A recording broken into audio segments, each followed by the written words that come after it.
Paranormal experiences don't really work to a timescale, and therefore we invite you to listen to a dark Minisode. Hi everyone, and welcome back for another appetizer before we reach episode 3 of the Dark Paranormal with another midweek Minisode. Each week, I take one of the experiences from my back catalogue of around 6 years of receiving listener stories. As we know, these minisodes are designed to look at the shorter experiences which people can have within the paranormal sphere. But if there's one topic which features, I would say, more than any other, irrelevant of length, would be the topic of divination. More specifically, the topic of the Ouija board. I think for anyone with even a fleeting interest in the paranormal, the Ouija board seems to be this dark element that no one should ever touch. Even skeptical people amongst us will be the first to say, I don't believe in the paranormal, but I would never do a Ouija board. And the Ouija board is something which I myself have done numerous times. But the idea behind the Ouija board is one that I've struggled with. The one argument I held for a long time was if there is this one item that, whether you're a skeptic or believer, can provide you with paranormal evidence, then should we not all be using it? But I've since spoken with a number of skeptics who argue the Ouija board can do a lot more than make us believe in the paranormal. It can affect our mental health. There is such a thing as the ideomotor effect, where we subconsciously push the planchette around the board, allowing it to spell out whatever we want to hear.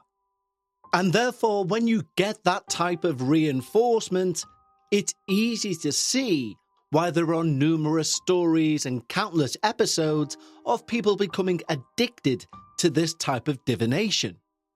And that could make the skeptical argument a really strong case.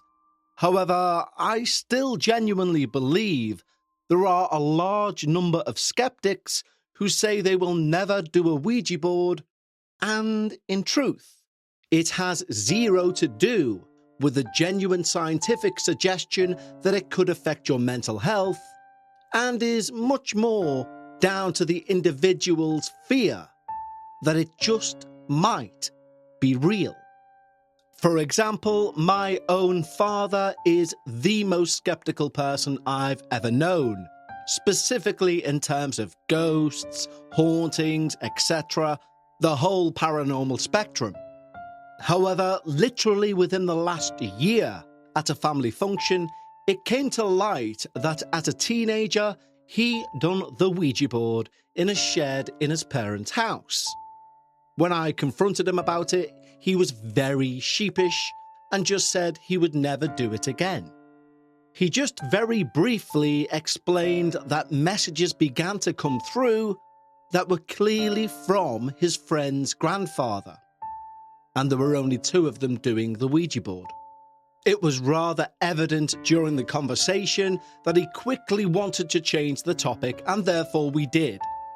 But it's always stuck with me since how someone who is so skeptical, someone who is so not necessarily against, but is most certainly a disbeliever in anything paranormal, could witness a paranormal event, have it affect them so much, yet still maintain they disbelieve in the paranormal. And therefore, rather obviously, today's experience covers that alphanumerical board, which has terrified people for well over 100 years. My name's Alex, and I'm from rural Kentucky. I often used to stay with my aunt and uncle on their farm, and I had quite a few friends within that locale. I've always been a fond believer in the paranormal, And especially since in my aunt and uncle's house, I found an old Ouija board in the attic. I invited all my friends round one night to our barn so we could use the Ouija board. The air was heavy with a scent of hay as we gathered in the old barn. I was kind of the unofficial leader of our little group. Joined by my friends, I'll change their names, but we'll call them Mia, Jake, and Lily. We were a mix of thrill-seekers and skeptics, but we all had an interest and a lure towards the unknown. Our focus today, though, lay on the dusty Ouija board I found hidden in the attic. I told them about finding the board a few weeks before in school, and it was Mia who one night suggested that we should give it a go. And so here we were, all surrounding this seemingly harmless piece of wood. There was an unspoken thrill, a what if, that hung in the air as we placed the old board on a barrel. Outside, the sun began to set, casting long shadows over the nearby horse stables. It was the perfect setting for this little adventure, or so we thought. The game started with a mix of nervous chuckles and feigned bravado. We placed our fingers lightly on the planchette, our eyes fixed on the weathered letters. "Is anybody there?" Jake asked with a mock-serious tone. The planchette stayed still, and we all exchanged skeptical glances. Then, without warning, it jerked towards yes. We all pulled our hands back, eyes wide, accusing each other of moving the planchette. But there was a palpable shift in the air, a sense we were not alone. The barn's dim light seemed to flicker, casting eerie shadows on the wall. But despite our fear, curiosity drew our hands back to the planchette. As we resumed, the atmosphere grew increasingly tense. The barn creaked and groaned as if responding to our presence. And then, a soft thudding sound echoed from the stable, rhythmic, unsettling. It was the horses, restless in their stalls, seemingly sensing something that we couldn't. Each question that we asked was met with vague answers. The planchette moved with a mind of its own, spelling out seemingly nonsensical words. Frustration mingled with fear, but we were all too enthralled to stop. Outside, the wind started to howl, causing the creaks and groans of the barn to rise just as our fear done the exact same thing. It was during a lull in the questions that we heard it, a faint, distant neigh, filled with distress. We froze, listening as the sound repeated, closer this time. The horses were agitated, unnerved by something seemingly unseen. Mia, usually the bravest amongst us, voiced what we were all thinking. "Maybe we should stop," she kind of whispered. But her words were drowned by a sudden loud clatter from the stable. Something was happening to the horses, something beyond our understanding. The planchette began moving more rapidly, our fingers barely keeping up. The letters it pointed to seemed random, but Lily, her face pale, was the one jotting them down.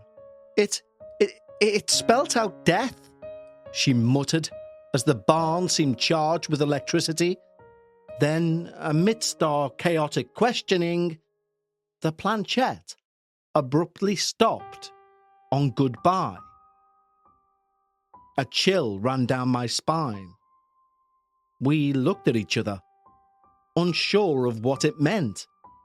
Before we could react, a loud bang came from the stable, followed by the sound of hooves pounding against the wooden floor. Jake, the skeptic, tried to rationalize things. "It's just the wind," he said, but his voice wavered. The stable was too far from us. The sounds too distinct to be dismissed. And that's when we saw it. A shadowy figure near the stable, almost blending with the night. It was too far to discern features, but its presence was undeniable. The horses' frantic neighs grew louder and louder, as if they could see what we couldn't. Mia stood up, wanting to check on the horses, but I grabbed her arm. "No, wait," I urged, because the figure was moving. Not towards us, but around the stable, as if herding the horses. The electric atmosphere seemed to amplify every sound. The Ouija board, now forgotten, lay between us, like some ominous reminder of what we had started. The shadowy figure, the restless horses, the unexplained movements of the planchette. It was all too much. Yet, we were rooted to the spot, unable to look away. In that moment, I felt some strange connection to what I can only describe as something ancient, something inexplicable. We seemed to be part of a story that began long before us, and the horses seemed to understand it better than any of us ever could. The tension in that barn reached a crescendo, and then, as if right on cue, the stable doors burst open. The horses, in a state of complete panic, galloped out into the night, their hooves thundering against the ground, as if in some desperate escape from an unseen terror. We all ran to the barn door, watching in disbelief as the horses disappeared into the darkness. The shadow figure was gone, leaving us with more questions than answers. The night became eerily silent. We all went back inside, gathering around the Ouija board, a sense of urgency propelling our actions. Somebody suggested it was essential that we close the session, say goodbye properly. But the planchette wouldn't move. It remained stubbornly still on goodbye. It was as if the board itself was unwilling to release us from this experience. Our hearts raced, the fear of the unknown mingling with a sense of violation. We had invited something into our world, and now it seemed reluctant to leave. The barn, once a place of fun and adventure, felt oppressive, a reminder of our recklessness. As we all left the barn that night, we all felt different. Kind of heavier. The Ouija board, abandoned on that barrel, seemed to watch us leave. A silent guardian of the secrets we would never understand. In the days that followed, our experience at the barn became almost a whispered legend within the school corridors. As for the horses, well, my uncle managed to get each and every one of them back all unscathed. Thankfully, he placed the blame on the weather of the evening, loosening the gates and allowing the horses to run free. But I'll always reflect on that night, the fear, the excitement, and the unanswered questions. Just what did we encounter? Was it a trick of our imagination, or something more? It was windy, that was without doubt. But the Ouija board, its cryptic messages, its seemingly unexplained powers, left us all with a story without an end, a mystery without a resolution. I should mention the morning after, to save myself from conversations I didn't want to have, I reluctantly went back into the barn, grabbed the Ouija board, and placed it back in the attic. Mia would suggest that we attempted the Ouija board again, but I told a small white lie and said that my uncle had found the Ouija board on the barrel, took it outside, and set fire to it. I know that seems a pathetic lie to tell, but I just did not want to dabble with something I clearly did not understand. Thank you for reading my story, Alex. Well, thank you, Alex, and thank you to each and every one of you for choosing to spend your time with me here on this minisode. Don't forget, for ad-free early releases of all of our episodes, head over to patreon.com/The Dark Paranormal.